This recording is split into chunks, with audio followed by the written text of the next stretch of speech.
Hello बच्चों, आज मैं आप लोगों को क्लास 8 की जो आपके पास मैथ्स की लेटेस्ट एडिशन की आर.एस. अग्रवाल की बुक है ना, उसमें आज हम अपनी एक्सरसाइज 1D करने वाले हैं। यहाँ पर चैप्टर आपको पता है, चैप्टर नंबर 1 आपके पास स्क्वायर एंड स्क्वायर रूट्स है, जिसकी 3 एक्सरसाइज ऑलरेडी चैनल पे अपलोड हो चुकी है, 1A, 1B एंड 1C। अब बारी है हमारे पास 1D की। उसके बाद हमारा ये चैप्टर जो है वो पूरा कंप्लीट हो जाएगा। तो चलिए स्टार्ट करते हैं एक्सरसाइज 1D। देखो, ये एक्सरसाइज काफ़ी इंपॉर्टेंट एक्सरसाइज है, क्योंकि आपको पता है कि एग्ज़ाम में आपके पास असर्शन और रीजनिंग के क्वेश्चन आते हैं ना। तो ये वाली जो एक्सरसाइज है ये इसी पे बेस्ड एक्सरसाइज है। तो सबसे पहले आपको बोल रहा है कि यहाँ पर डायरेक्शंस दे रखे हैं। क्वेश्चन नंबर 1 to 4 जो है, each question consist of 2 statement, namely assertion A and reason R. For selecting the correct answer use the following code. आपसे कह रहा है कि क्वेश्चन नंबर 1 to 4 में आपको क्या है, 2 स्टेटमेंट्स दे रखे हैं, एक असर्शन की और एक रीजनिंग की, यहाँ पर नीचे। ठीक है, आपको क्या करना है, ये जो कोड है ABCD, इनमें से कोई एक कोड को जो है वो सिलेक्ट करना है। और कोड क्या है, फर्स्ट वाला जो कोड है वो आपसे ये कह रहा है कि असर्शन और रीज़न जो 2 स्टेटमेंट्स दे रखे हैं ना, वो दोनों स्टेटमेंट ट्रू है, और जो रीज़न है ना वो असर्शन की करेक्ट एक्सप्लेनेशन दे रहा है। तो ये फर्स्ट कोड है। सेकेंड वाला B वाले में कह रहा है कि असर्शन और रीज़न अभी भी दोनों ट्रू तो है, लेकिन जो रीज़न है ना वो असर्शन की करेक्ट एक्सप्लेनेशन नहीं दे रहा है। मतलब रीज़न कुछ और है और असर्शन कुछ और है। ठीक है, सी वाले में आपसे कह रहा है कि असर्शन तो ट्रू है बट रीज़न जो है वो पूरा ही फॉल्स है, गलत एक स्टेटमेंट वहाँ लिखी हुई है। और डी वाले में क्या है, असर्शन फॉल्स है। अगर असर्शन फॉल्स होगा, उसमें गलत स्टेटमेंट होगी, तो आपको डी वाला सेलेक्ट करना है। रीज़न आपके पास ट्रू हो चाहे ना हो, अगर असर्शन फॉल्स है तो आपको डी वाला सेलेक्ट करना है। ठीक है, अब उन्होंने एक एग्जांपल से आपको यहाँ पर समझा रखा है। तो एग्जांपल उन्होंने दिया, असर्शन में उन्होंने बोला 372 is not a perfect square, और उसका रीज़न उन्होंने दिया every even number is not a perfect square. तो देखो, 372 की अगर मैं बात करूँ तो इसके लास्ट में 2 लग रहा है, तो ये तो क्लियर है कि ये परफेक्ट स्क्वायर नहीं है। इसका मतलब जो ये मेरा असर्शन है ये तो मेरे पास यहाँ पर ट्रू है। अब वो कह रहा है every even number is not a perfect square. क्या हर एक इवन नंबर परफेक्ट स्क्वायर नहीं होते? नहीं, ऐसा तो नहीं है ना। कुछ इवन नंबर परफेक्ट स्क्वायर हो भी सकते हैं, जैसे 4। जो 4 है वो परफेक्ट स्क्वायर ही तो होता है, 2 का स्क्वायर ही तो है। पर अगर आप 12 लेते हो, इन्होंने जैसे एक एग्जाम्पल लिया यहाँ पर 12 is even number and 12 is not a perfect square. So every even number is not a perfect square. हर एक इवन नंबर परफेक्ट स्क्वायर नहीं हो सकते, ये बात सही है ना। कुछ ही इवन नंबर परफेक्ट स्क्वायर होंगे और कुछ नहीं होंगे, बट 372 परफेक्ट स्क्वायर नहीं है यहाँ पर। तो ये रूल लग रहा है ना, इसलिए नहीं है ना क्योंकि इसके लास्ट में 2 लिखा है। तो देखा जाए तो मेरा असर्शन और रीजनिंग में ये दोनों ही ट्रू है, असर्शन भी और रीज़न भी। लेकिन जो ये रीज़न है ये असर्शन की एक्सप्लेनेशन नहीं दे रहा ना। तो इसका मतलब हम यहाँ ये कह देंगे A and R both true but R is not the correct explanation of A. तो इसका आंसर हो जाएगा हमारे पास बी, ये वाला। क्लियर? चलिए, अब आपके पास एक्सरसाइज के क्वेश्चंस आ गए हैं, तो अब आप उन्हें देखिए। क्वेश्चन नंबर 1 में कह रहा है आपसे यहाँ, the sum of first 10 odd number is 10 square. कह रहा है अगर आप स्टार्टिंग के 10 ऑड नंबर्स को प्लस करोगे तो इसका मतलब आप 10 का स्क्वायर कर रहे हो। हमने जब लास्ट क्लास में एक्सरसाइज 1C की थी तो उसमें ये जाना था कि जितने ऑड नंबर होते हैं वो उन्हीं का ही स्क्वायर हो जाता है। तो इसका असर्शन तो ट्रू है मेरे पास। अब अगर मैं इसका रीज़न देखूँ, द सम ऑफ, आपसे कह रहा है यहाँ पर the sum of first 10 even number. लेकिन अगर आप 10 इवन नंबर का सम करते हो तो वो 20 का स्क्वायर होगा। नहीं, ऐसा तो कोई प्रॉपर्टी नहीं थी इवन नंबर के लिए, ये प्रॉपर्टी सिर्फ ऑड नंबर के केस में लगती है। तो इसका रीज़न जो है वो गलत है ना। तो इसका रीज़न फॉल्स है यहाँ पर। तो इसका मतलब सी इसका आंसर है, असर्शन इसका ठीक है और रीज़न इसका फॉल्स है। तो फर्स्ट वाले का आंसर आ जाएगा सी। क्लियर? नेक्स्ट क्वेश्चन नंबर 2 में क्या कह रहा है, the square of proper fraction is smaller than the fraction.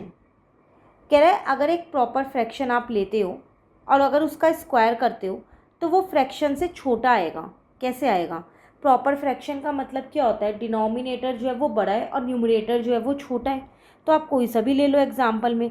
मान लो मैंने 2/3 ले लिया, तो ये मेरा प्रॉपर फ्रैक्शन है क्योंकि इसका डिनोमिनेटर जो है वो बड़ा है और न्यूमरेटर छोटा है। अगर मैं इसका स्क्वायर करती हूँ तो मेरे पास 2 2 जा 4, 3 3 जा 9 आएगा। तो क्या ये इस फ्रैक्शन से छोटा है? आपको ये देखना है कि ये इस फ्रैक्शन से छोटा है या नहीं। अगर आप 2/3 को डिवाइड करते हो तो 0.66 कुछ आएगा डिवाइड करके, और अगर आप 4/9 को डिवाइड करते हो तो 0.44 कुछ आएगा। तो देख लो, हाँ छोटा आ रहा है, ये तो छोटा है ना, तो इसका मतलब मेरा असर्शन तो यहाँ पर ट्रू है। अब बात करते हैं रीज़न की। रीज़न में क्या कह रहे हैं यहाँ पर, 1/100 इज़ ग्रेटर देन 1/10। कह रहा है जो 1/100 है वो 1/10 से बड़ा है। 1/100 का मतलब है 0.01, अब 1/10 का मतलब है 0.1, तो 1/10 बड़ा हुआ ना, तो इसका मतलब ये रीज़न तो इसमें फॉल्स है, तो इसका आंसर भी सी हो जाएगा। Assertion is true but reason is false.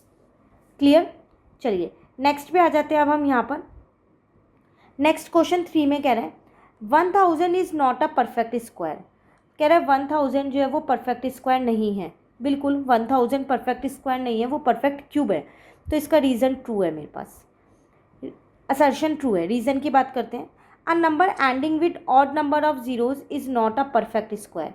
कह रहा है अगर कोई भी एक नंबर एंड हो रहा है जिसमें ऑड नंबर ऑफ ज़ीरोज़ हो, जैसे 3 ज़ीरो हो गई, 5 हो गई, ठीक है, ऑड फॉर्म में होनी चाहिए, 3 5 7 9 ऐसे 1 3 5 लेके, तो वो कभी भी मेरे परफेक्ट स्क्वायर नहीं होते। सही बात है, और ये इसकी एक्सप्लेनेशन है, तो इसका मतलब ये भी ट्रू है, और दोनों एक ही चीज़ बता रहे हैं, असर्शन भी और रीज़न भी, तो इसका आंसर ए हो जाएगा। Both assertion and reason are true, और उसके बाद and reason is the correct explanation of assertion. Clear? Third question clear हो गया। अब आते हैं फोर्थ क्वेश्चन पे। फोर्थ क्वेश्चन में आपसे क्या कह रहे हैं यहाँ पर, 1 + 3 + 5 + 7 + 9, अगर आप इन सबको प्लस करते हो तो वो 6 का स्क्वायर आएगा। तो 1 2 3 4 5 6 नंबर्स हैं, अगर हम 6 ऑड नंबर्स को प्लस करते हैं तो वो 6 का स्क्वायर होगा। ये तो आपके पास ट्रू है।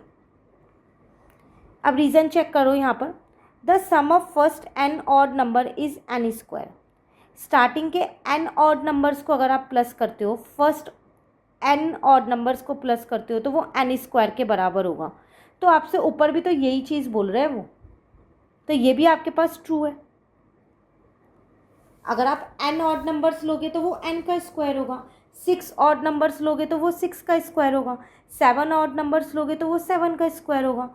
तो ये दोनों सेम ही चीज़ तो बता रहे हैं, असर्शन और रीज़न। रीज़न उसी की एक्सप्लेनेशन दे रहा है, तो इसका आंसर भी ए हो जाएगा। क्लियर? तो ये थे आपके पास 4 क्वेश्चन जो असर्शन और रीजनिंग पे बेस्ड थे। नाउ अब क्वेश्चन नंबर 5 to 9 जो है वो आपके पास किस पे बेस्ड है यहाँ पर, वो है केस स्टडी बेस्ड क्वेश्चन। चलिए अब उसको देखते हैं। यहाँ पर हम पहले हम ये केस स्टडी रीड कर लेते हैं। कह रहा है यहाँ पर डायरेक्शन में, examine the following case study carefully and answer the questions that follow. चलो केस स्टडी क्या है, there are m boys and n girls in a class. एक क्लास है जिसमें m बॉयज़ हैं और n गर्ल्स हैं। Each boy donate twice as many rupees as in the total number of boys and each girl donate thrice as many rupees as is the total number of girls. कह रहे हर एक boy ने कितने पैसे donate किए, जितने भी number of boys हैं ना उसके ट्वाइस डोनेट किए हैं पैसे, और हर एक गर्ल ने कितने पैसे डोनेट किए हैं, उसके थ्राइस डोनेट किए हैं जितनी भी नंबर ऑफ़ गर्ल्स हैं क्लास में।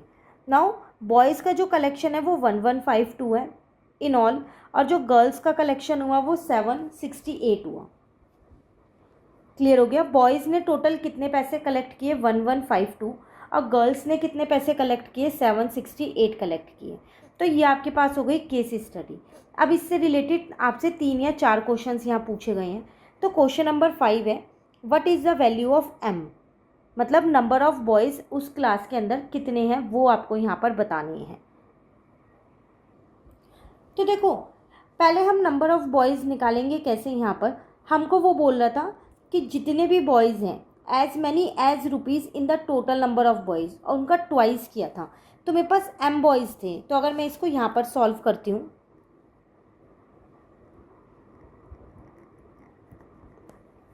तो इसका मतलब 2m² हो जाएगा।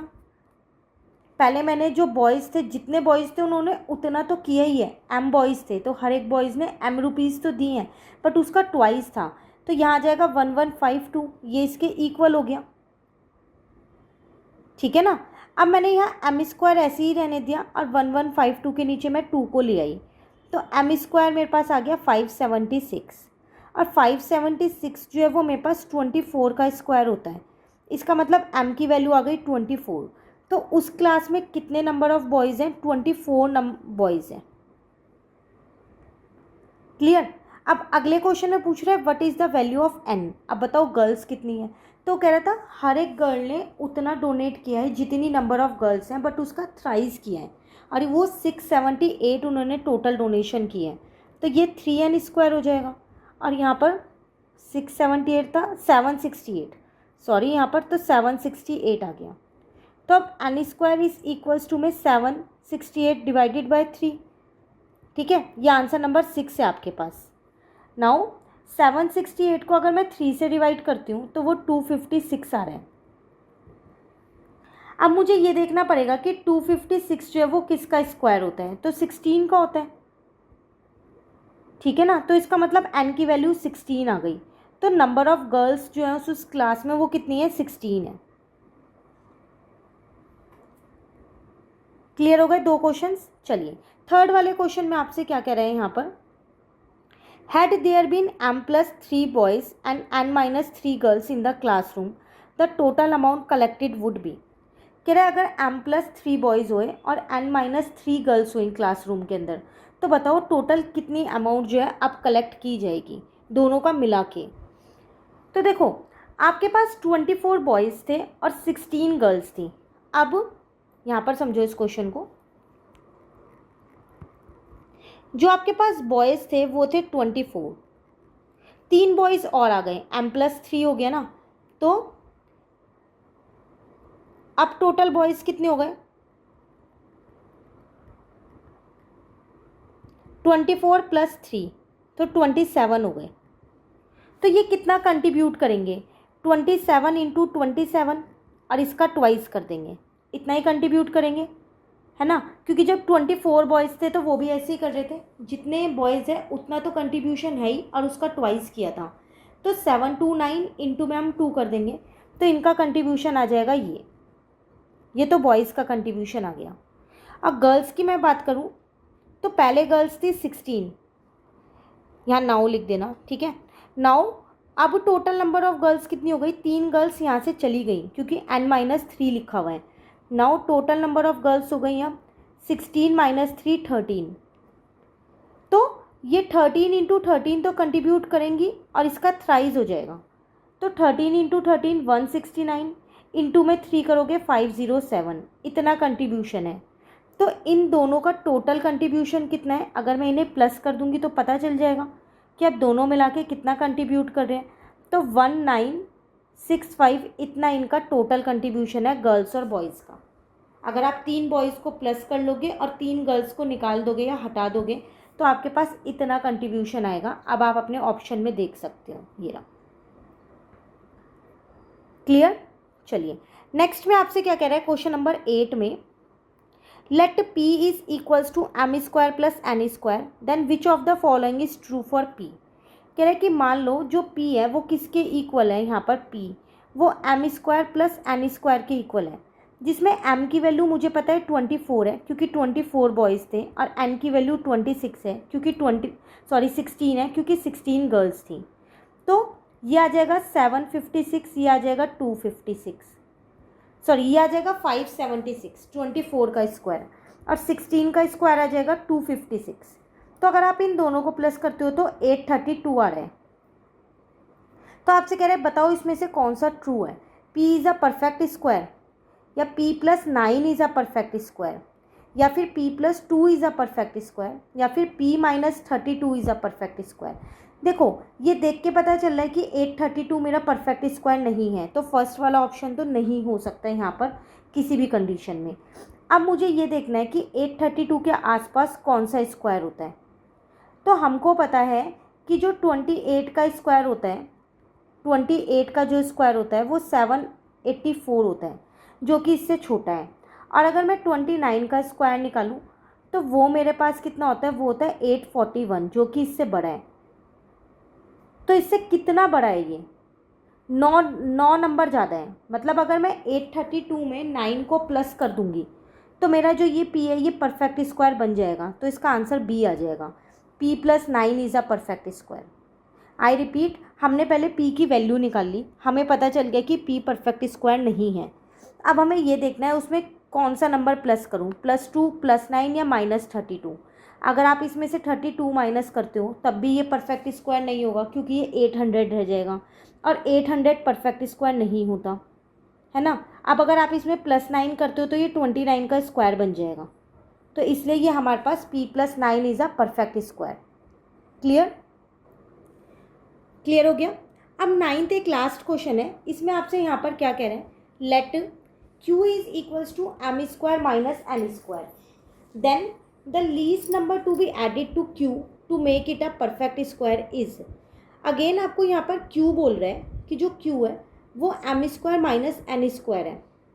तो m की वैल्यू आपको पता है m स्क्वायर की 576 है, n स्क्वायर की वैल्यू 256 है। अगर आप इन दोनों को माइनस करते हो तो 320 आ रहा है। कह रहा है इसमें ऐसा मैं कौन सा नंबर ऐड करूं कि ये मेरा परफेक्ट स्क्वायर बन जाए, पर लीस्ट नंबर ऐड करना है, सबसे छोटा। तो 320, तो आपको पता है कि जो 17 का स्क्वायर है वो 289 होता है और जो 18 का स्क्वायर है वो 324 होता है। तो सबसे छोटा नंबर यही मिल रहा है। तो इसका मतलब अगर आप इसमें 4 को प्लस कर देंगे तो ये आपके पास क्या बन जाएगा, एक परफेक्ट स्क्वायर बन जाएगा। और किसका बनेगा, 18 का बन जाएगा। क्लियर। तो इसलिए आपको कुछ स्क्वायर्स याद करने बहुत ज़रूरी है। 30 तक के तो याद कर लो ताकि कैलकुलेशन थोड़ी इजी हो जाए। ठीक है, तो इसी के साथ हमारी ये एक्सरसाइज जो है 1D कंप्लीट होती है, प्लस हमारा ये चैप्टर पूरा RS अग्रवाल से कंप्लीट हो गया। अब नेक्स्ट क्लास में हम अपना चैप्टर नंबर 2 स्टार्ट करेंगे। Thank you.